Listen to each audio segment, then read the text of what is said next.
Hi friends, কি খবৰ? মই আয়ুষ। আপোনালোকে চাই আছে MLD ক্ৰিয়েশ্যন। ৰং চেনেলত সম্প্ৰচাৰিত হৈ থকা বৰষুণ ধাৰাবাহিকখনৰ সোমবাৰৰ খণ্ডটো চাবলৈ বহুত বেছি ভাল লাগিব।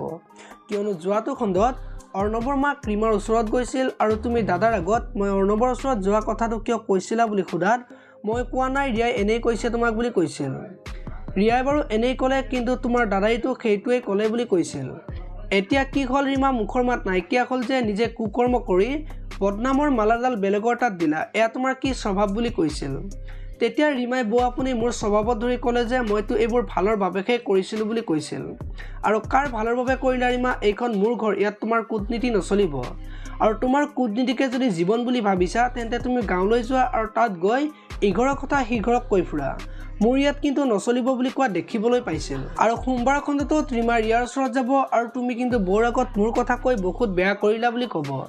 তেতিয়া ৰিয়াই মই একো কৰা নাই, উপায় নাপায়হে ক'ব লগা হ'ল বুলি ক'ব। আৰু তোমাৰ ভালৰ কাৰণে চিন্তা কৰিলোঁ, কিন্তু তুমি মোক ফচাই দিলা, তোমাৰ কাৰণে মই বিপদত পৰিলোঁ। এতিয়া তোমাক কি কৰিম চাই থাকা বুলি ক'ব। এতিয়া বাৰু ৰিয়াও বেয়াকৈ ফচিব নেকি দেখিবলৈ পাব সোমবাৰৰ খণ্ডটোত। ইফালে আকৌ সোমবাৰৰ খণ্ডটোত অভিয়ে ৰিয়াৰ আগত মায়ে তোমাক কি কৈছে সঁচা কথা কোৱা বুলি ক'ব। আৰু তেতিয়া ৰিয়াই মা আৰু মিকু যে অৰ্ণৱৰ ওচৰত যাবলৈ ওলাইছিল সেই কথাটো পেহীয়ে গম পাই দেউতাৰ আগত কৈছিল। আৰু মাহঁত যোৱাৰ সময়ত দেউতা অহাৰ কাৰণে মায়ে দেউতাৰ আগত মই কোৱা বুলি ভাবি মায়ে মোক কথা শুনাই আছিল বুলি অভিক ক'ব। এতিয়া বাৰু অভিয়ে মাকক কিবা ক'ব নেকি দেখিবলৈ পাব সোমবাৰৰ খণ্ডটোত। আপোনালোকে বৰষুণ ধাৰাবাহিকখন চাই কেনেকুৱা পায় কমেণ্ট কৰি জনাব। যদি আপোনালোকে এতিয়ালৈকে ভিডিঅ'টো লাইক কৰা নাই, লাইক এটা কৰি দিব।